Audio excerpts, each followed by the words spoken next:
नमस्कार दोस्तों, आप सभी का स्वागत है हमारे YouTube channel GS study point पे।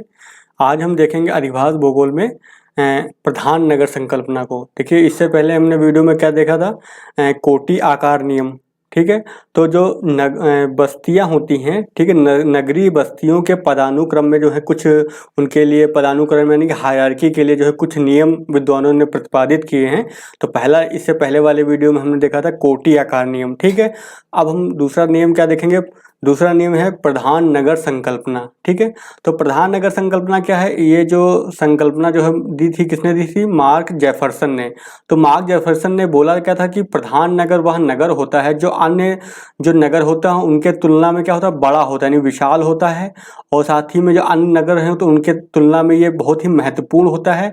और क्या बताई बात की, जो अन्य नगर है उनसे उनकी तुलना में तेजी से विकास करता है, यानी तेजी से बढ़ता है। ठीक है, तो यही यही क्या कहलाएगा, प्रधान नगर कहलाएगा उस स्थान का। ठीक है, तो परीक्षा की दृष्टि से आपको बहुत ही इंपॉर्टेंट है। देख लेते हैं कि पूरा के कैसे लिखना है आपको। तो इसमें कुछ बातें आपको जरूर लिखनी है। पहली बात तो ये लिखनी पड़ेगी कि किस विद्वान ने प्रधान नगर संकल्पना दी। ठीक है, कब दिया अगर नहीं याद रहता कोई बात नहीं, लेकिन किसने दी ये जरूरी आपको लिखना है। ठीक है, तो जो प्रधान नगर संकल्पना जो है, ठीक है, तो ये अमेरिका का एक भूगोलवेता है, अमेरिकी भूगोलवेता है। क्या नाम है उनका, मार्क जेफरसन। ठीक है, इन्होंने कब दिया था, 1939 में जो है इस संकल्पना को प्रतिपादित किया। ठीक है, तो यह संकल्पना किसके द्वारा दी गई है, मार्क जेफरसन के द्वारा। ठीक है, उनके अनुसार यानी कि जो जेफरसन है उनके अनुसार क्या बोला कि किसी देश या फिर प्रदेश की जनसंख्या के आधार पर, यानी कि जो बड़ा यानी प्रधान नगर है वो किसके आधार पर है, जनसंख्या के आधार पर, यानी जनसंख्या का आकार जो है। ठीक है, जनसंख्या के आधार पर जो है बृहत्तम नगर सामान्यतः जो है अन्य नगरों की तुलना में अत्यधिक विशाल होते हैं। ठीक है, यह नगर जो है संपूर्ण प्रदेश का क्या करेगा, नेतृत्व करता है। तो पहली खास बात क्या हो गया, बहुत ही विशाल होते हैं, बड़े होते हैं। और जो अन्य प्रदेश का जो है क्या करेगा, पूरे ये प्रदेश का अन्य नगरों की तुलना में बहुत बड़ा होता है, इसलिए क्या करेगा, नेतृत्व करता है। तथा अन्य नगरों की अपेक्षा यह क्या है, तीव्र गति से बढ़ता है। ये भी हमने भी देख लिया। ठीक है, जेफरसन ने जो है इसी बृहत्तम नगर को प्रधान नगर की क्या दी, संज्ञा दी, यानी कि इसी को जो है प्रधान नगर कहा। ठीक है, प्रधान नगर जो है दूसरे क्रम के, यानी जो उससे छोटा होगा, प्रधान नगर के अलावा जो अन्य उससे छोटा जो नगर होगा जनसंख्या के आधार पर, वो जो है कम से कम 2 गुना बड़ा होगा। ठीक है, यानी कि अगर मान लो एक की अगर एक से जो छोटा नगर है अगर उसकी 1 लाख पॉपुलेशन है तो प्रधान नगर की पॉपुलेशन कम से कम 2 लाख तो होगी ही होगी। समझ गए, तो यानी कि जो इससे छोटा प्रधान नगर से छोटा वाला जो नगर होगा उससे जो है प्रधान नगर 2 गुना बड़ा होगा। ये आपको समझ में आ गया होगा। ठीक है, कम से कम 2 गुना तो होना ही चाहिए। फिर तथा 2 गुने से अधिक महत्वपूर्ण होता है। 2 गुना आकार में बड़ा है लेकिन जो वो महत्व के आधार पर जो बहुत अधिक महत्व होता है, इसको इसलिए बोल दिया उसने कि 2 गुने से भी अधिक महत्वपूर्ण होता है। ठीक है, मार्क जेफरसन ने जो है अपने जो लेख, इन्होंने एक लेख प्रस्तुत किया था, उसका नाम क्या था, प्रधान नगर का नियम। तो आप इस लेख का नाम जरूर लिखेंगे अपने आंसर में। ठीक है, प्रधान नगर का नियम। इसमें जो है विश्व के जो 51 देशों के जनसंख्या आकार के आधार पर जो है यह पाया कि, यानी इन्होंने सर्वे किया था। ठीक है, और ये पाया कि जो 28 हैं, 28 देश जो हैं उसमें से प्रथम नगर जो हैं, ठीक है, प्रथम नगर या फिर प्रधान नगर एक ही बात होती है। ठीक है, क्योंकि वही तो प्रथम होगा, जो बड़ा होगा वही प्रधान होगा। ठीक है, देशों में जो है प्रथम नगर जो है यानी प्रधान नगर का आकार जो है द्वितीय क्रम के, यानी जो सेकंड नंबर का उसके नगर है, द्वितीय क्रम के नगरों की अपेक्षा क्या है, 2 गुने से अधिक। ठीक है, 2 गुने से अधिक। एवं 18 देशों में क्या पाया गया है, ऐसा 28 देशों में तो 2 गुने से अधिक था वो। ठीक है, लेकिन जो 18 देश हैं वहाँ पे 3 गुने से अधिक है। ठीक है, जेफरसन के अनुसार जो है प्रधान नगर का जो विशाल आकार है, यानी कि जो प्रधान नगर है उसका विशाल आकार है, क्यों आकार है, यानी इतना बड़ा क्यों है वो, उसका कारण इन्होंने बताया कि यहाँ पर उपलब्ध दुर्लभ एवं मूल्यवान वस्तुओं के अतिरिक्त वैभव एवं यश की प्राप्ति के लिए कुछ भी करने हेतु तैयार अत्यधिक कुशल, प्रशिक्षित, उत्साही एवं महत्वाकांक्षी युवा कार्यशील जनसंख्या है। यानी कि यहाँ का आकार इसलिए बड़ा है क्योंकि यहाँ पे जो है युवा कार्यशील जनसंख्या है जो कैसी है, अत्यधिक कुशल है, कुशल यानी बहुत हाईली स्किल्ड है, वो प्रशिक्षित है, उत्साही है एवं महत्वाकांक्षी है। ठीक है, इसलिए जो है इन नगरों का जो आकार जो है अन्य नगरों की तुलना में बहुत ही बड़ा होता है। ठीक है, जेफरसन ने जो अपने अध्ययन में पाया कि कुछ देशों में प्रथम क्रम नगर जो हैं द्वितीय क्रम नगरों से अत्यधिक विशाल हैं, यानी कि कुछ जो ऐसे नगर हैं जो प्रथम नगर से के कंपेयर में यानी सापेक्ष में द्वितीय क्रम के जो नगर हैं यानी सेकंड लेवल के जो नगर हैं उससे बहुत ही बड़े हैं। जैसे यहाँ पे इन्होंने देखा क्या कि जो लिवरपूल है लंदन में जो है, लंदन का जो लिवरपूल से जो है 7 गुना बड़ा है। सोचिए लंदन जो है वो सबसे नंबर 1 का वहाँ का नगर है यानी कि प्रधान नगर या फिर प्रथम नगर है, और लिवरपूल जो है उसका सेकंड नंबर का है। ठीक है, लेकिन दोनों के आकार में देखा जाए तो कितना 7 गुने का अंतर है, यानी कि जो लिवरपूल से जो लंदन जो बड़ा है कितना बड़ा है 7 गुना। अगर यहाँ पे 1 लाख पॉपुलेशन है एग्जाम्पल के लिए, तो यहाँ पे लंदन की कितनी हो जाएगी 7 लाख हो जाएगी। ठीक है, तो एग्जाम्पल के तौर पर हमने ये देखा यहाँ पर। ठीक है, ये एक्चुअल आंकड़ा नहीं है। फिर अगर बात करते हैं कोपेनहेगन की, तो कोपेनहेगन जो है उस प्रथम नगर है और आरहुस वहाँ का द्वितीय नगर है, दूसरा यानी कि बड़ा नगर है। तो वो कितना कोपेनहेगन जो है बड़ा है आरहुस से कितना बड़ा है 9 गुना बड़ा है। ठीक है, वहाँ से 9 गुना बड़ा है। अगर ऐसी बात करते हैं मैक्सिको में, तो मैक्सिको सिटी जो है वहाँ की राजधानी जो है मैक्सिको जो है ग्वाडलहारा से कितना गुना बड़ा है 5 गुना बड़ा है। ठीक है, तो ये हमने देख लिया कि जो प्रधान नगर होता है वो आकार में जो है अन्य द्वितीय क्रम के नगर से जो है बहुत ही विशाल आकार के होते हैं। ठीक है, अब देखिए एक जो प्रधान नगर है वो नगर तंत्र में न केवल जनसंख्या आधार पर बृहत्तम, यानी कि केवल वहाँ पर जनसंख्या बड़ी है इसी आधार पर जो है बड़ा नहीं है, अपितु वह देश का क्या करता है प्रमुख राजनीतिक हो गया, आर्थिक हो गया, सामाजिक हो गया, ठीक है, केंद्र भी होता है।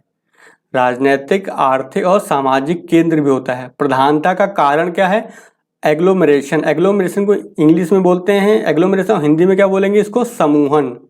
ठीक है, तो एग्लोमरेशन का मतलब क्या होता है समूहन, यानी कि लोगों का आके समूह में इकट्ठा हो जाना। तो उसका प्रधानता का कारण क्या है लोग वहाँ के आकर के इकट्ठे हो जाते हैं, इसी को बोलते हैं एग्लोमरेशन। ठीक है, ये लाइन आप जो लिखिएगा अपने आंसर में, प्रधानता का कारण क्या है एग्लोमरेशन। ठीक है, अगर हम बात करते हैं भारत की, तो भारत में क्या है, भारत में जो है राष्ट्रीय पैमाने पर यानी देश के स्तर पे तो भारत में कोई भी प्रधान नगर नहीं है। क्यों? क्योंकि सबसे बड़ा नगर कौन है आकार के आधार पे मुंबई, लेकिन उससे कुछ ही जनसंख्या कम है, वो किसकी है दिल्ली की है। ठीक है, तो इससे जो है दोगुना बड़ा होना चाहिए, तो लेकिन ऐसा नहीं है। ऐसे मुंबई की जनसंख्या उसकी उससे थोड़ी ही कम जनसंख्या जो है इसकी है आपकी दिल्ली की। यहाँ पे मान लो कि 1 करोड़ 60 लाख आबादी है, तो यहाँ पे कितनी शायद है 1 करोड़ 20 लाख के आसपास आबादी है दिल्ली की। तो इससे दुगुना तो नहीं हुआ ये। ठीक है, दुगुना होने के लिए यहाँ पे मुंबई में कितनी होनी चाहिए 12 दूनी 24 यानी 2 करोड़ 40 लाख के आसपास आबादी होनी चाहिए थी। ठीक है, तो उतनी नहीं है। देखिए राष्ट्रीय पैमाने पर जो भारत में जो है कोई प्रधान नगर नहीं है, किंतु प्रादेशिक पैमाने पर भारत के जो प्रमुख महानगर जो हैं, यानी कि प्रदेश की बात करते हैं, यानी कि उत्तरी भारत कर लिया, पश्चिमी भारत कर लिया, दक्षिणी भारत कर लिया, तो जो प्रदेश हैं उनके जो प्रादेशिक पैमाने पर जो भारत के जो प्रमुख महानगर हैं, ठीक है, वही क्या कहलाते हैं, वही प्रधान नगर हैं। जैसे अगर बात करते हैं पश्चिमी भारत की, तो वहाँ का प्रधान नगर क्या हो जाएगा मुंबई हो जाएगा। ठीक है, उत्तरी भारत की बात कर लेते हैं तो वहाँ का प्रधान नगर क्या हो जाएगा दिल्ली हो जाएगा, और पूर्वी भारत का प्रधान नगर क्या होगा कोलकाता होगा। ठीक है, तो जो प्रधान नगर संकल्पना है वो भारत में लागू नहीं होती है। ठीक है, फिर देखिए जो कनाडा हो गया, ऑस्ट्रेलिया हो गया, ठीक है, कनाडा ऑस्ट्रेलिया में कोटि आकार व प्रधान नगर संकल्पना लागू नहीं होती, यानी कनाडा और ऑस्ट्रेलिया में भी जो रैंक साइज रूल था जो हमने इससे पहले वाले वीडियो में देखा था, और जो प्रधान नगर संकल्पना है वो लागू नहीं होती है। यूएसए में भी जो है प्रधान नगर संकल्पना नहीं ही लागू होती है। ठीक है, न्यूयॉर्क व लॉस एंजलिस की जनसंख्या लगभग बराबर है, तो यहाँ पर भी जो है प्रधान नगर संकल्पना लागू नहीं होती है। ठीक है, चलिए अब आगे क्या बोला, जो विद्वान ए लिंस्की एक दूसरे विद्वान हैं, उनके अनुसार निम्नलिखित जो कारक होते हैं वो प्रधानता को क्या करते हैं प्रभावित करते हैं, यानी कि वो प्रधानता को प्रभावित करने वाले कारकों की बात कर रहे हैं। कौन करते हैं, विद्वान है ए लिंस्की। ठीक है, तो इन्होंने जो बताया कि कैसे जो है कोई भी क्षेत्र या फिर देश की जो है प्रधानता प्रभावित होती है। तो पहला कारण क्या होता है उन्होंने, सामान्यतः जो है लघु क्षेत्रीय विस्तार, यानी कि अगर किसी भी क्षेत्र में जो उसका क्षैतिज विस्तार करने की अगर सीमा है, ज़्यादा विस्तार नहीं हो पाता है, ठीक है, तो वहाँ पे इस तरह की घटना देखी जाती है। तो क्या लिखा हुआ है, देश के छोटे आकार के कारण, ठीक है, आर्थिक केंद्रीकरण की प्रवृत्ति प्रधानता को क्या करेगी, जन्म देती है। क्यों? क्योंकि छोटा आकार है, ज़्यादा विस्तार है नहीं लैंड का, ठीक है, तो ऐसे में क्या होगा, चीज़ें एक ही जगह पे इकट्ठा होना स्टार्ट हो जाएंगी, आर्थिक गतिविधियां होंगी वो क्या हो जाएंगी, केंद्रीकृत हो जाएंगी, ठीक है।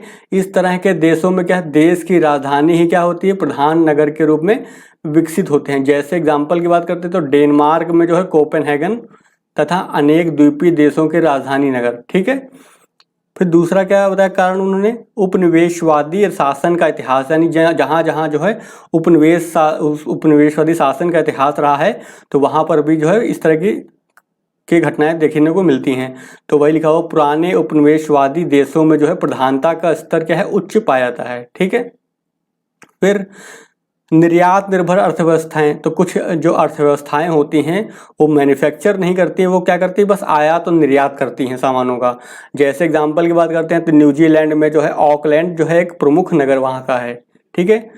फिर अगला क्या है, साधारण आर्थिक एवं राजनीतिक संगठन, यानी कि वहाँ का जो आर्थिक और राजनीतिक संगठन है वो उतना मजबूत नहीं है, ठीक है, तो साधारण स्तर पे है वो, ठीक है। तो ऐसे में क्या होता है, जो राजनीतिक और आर्थिक संगठन अगर मजबूत नहीं होते तो वहाँ पे क्या है, प्रधानता नगर पाए जाते हैं, यानी कि प्रधान नगर पाए जाएंगे, यानी कि एक ही जगह जो है सारी आर्थिक और राजनीतिक गतिविधियाँ जो है केंद्रित रहती हैं। जैसे अफ्रीका के जो गरीब देश हैं वहाँ पे आप देख सकते हैं, सोमालिया वगैरह जो, तो वहाँ पे इस तरह की गतिविधियाँ आपको देखने को मिलेंगी कि जो वहाँ नगरों का विकास हुआ है वो कुछ क्षेत्र विशेष में ही हुआ है, ठीक है।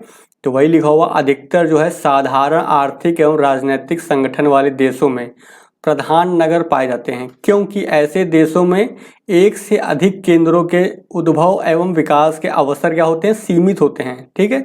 अफ्रीका तथा लैटिन अमेरिका के जो अनेक देश हैं, जैसे कीनिया हो गया, कीनिया में नैरोबी जो है वहाँ का प्रधान नगर हो जाएगा, नाइजीरिया होगा वहाँ लागोस हो जाएगा वहाँ का प्रधान नगर, ठीक है। इंडोनेशिया की राजधानी जकार्ता हो जाएगी, मैक्सिको का मैक्सिको सिटी हो जाएगा, कोलंबिया जो है वहाँ का बोगाटा हो जाएगा शहर, सोमालिया का जो राजधानी है मोगाडिशु आदि, ठीक है। तो इन सब जो ये कारक जो होते हैं आर्थिक, यानी साधारण आर्थिक और राजनीतिक संगठन जो हैं ये भी क्या करते हैं, प्रधानता को क्या कर देते हैं, बल देते हैं, ठीक है। इनके कारण जो है प्रधानता होती है, ठीक है। अगला कारण क्या है, दोहरी अर्थव्यवस्था प्रणाली। तो जिन क्षेत्रों में दोहरी अर्थव्यवस्था प्रणाली पाई जाती है वहां पर भी जो है प्रधानता होती है। अनेक देशों के नगरों में पश्चिमी या आधुनिक कारकों के परंपरागत कारकों के साथ सम्मिश्रण से, ठीक है, प्रधानता की प्रवृत्ति ने जन्म लिया। जैसे कीनिया हो गया, कीनिया का नैरोबी हो गया, नाइजीरिया का लागोस हो गया, थाईलैंड का बैंकॉक हो गया, ठीक है। चलिए आगे देख लेते हैं। प्रधान नगर जो है विश्व के जो अधिकतर देशों में पाए जाते हैं, यानी कि विश्व के जो अधिकतर देश हैं वहाँ पे जो है प्रधान नगर पाए जाते हैं, ठीक है। सर्वे करेंगे तो आपको वहाँ पे प्रधान नगर मिलेंगे, ठीक है। किंतु प्रधानता जो अनुपात होता है, यानी कि प्रधानता का जो लेवल है, जो प्रधानता का जो अनुपात है, रेशियो है, वो क्या है, भिन्न भिन्न होता है, ठीक है। पिछले 50 वर्षों में अधिकतर जो है विकासशील देशों में प्रधानता अनुपात क्या बढ़ गया है, यानी कि वहाँ पे संकेंद्रण बढ़ा है चीज़ों का। जैसे एग्जाम्पल की बात करते हैं तो मिस्र में हो गया, इंडोनेशिया, पाकिस्तान, ठीक है, इनमें।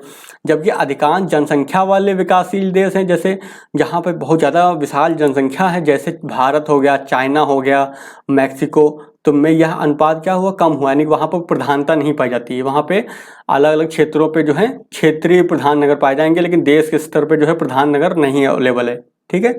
बल्कि भारत में तो जो मुंबई ने कोलकाता का स्थान लिया, क्योंकि आपको पता है प्राचीन काल में, जो प्राचीन इतिहास में देखेंगे तो क्या, जो कोलकाता जो है ब्रिटिश काल में जो क्या है मुख्य नगर था, तो तेजी से विकसित हुआ, और जो बाद में क्या है कोलकाता की जनसंख्या जो है मुंबई से कम हो गई, यानी कि मुंबई ने कोलकाता को पीछे कर दिया, ठीक है। वैसे तो अगर प्रधानता के नियम लागू होता तो कोलकाता आज देश का जो है सबसे अधिक जनसंख्या वाला नगर होता, लेकिन ऐसा नहीं है, ठीक है। तथा दिल्ली ने भी को क्या किया, कोलकाता से आगे निकल गया, यानी कि दिल्ली ने भी जो है कोलकाता को पीछे कर दिया। विकसित देशों की प्रधानता का अनुपात या तो स्थिर रहा है, यानी जो विकसित देश हैं, हमने देख लिया, अभी विकासशील की बात कर ली हमने, अब विकसित देशों की बात कर लेते हैं। तो विकसित देश जो हैं वहाँ की जो प्रधानता अनुपात, ठीक है, या तो स्थिर है, यानी वहाँ पे कोई परिवर्तन नहीं हुआ, या फिर क्या है, कम हुआ है, ठीक है। जैसे यूएसए हो गया, यूके हो गया, फ्रांस हो गया, कनाडा हो गया, ऑस्ट्रेलिया व न्यूजीलैंड।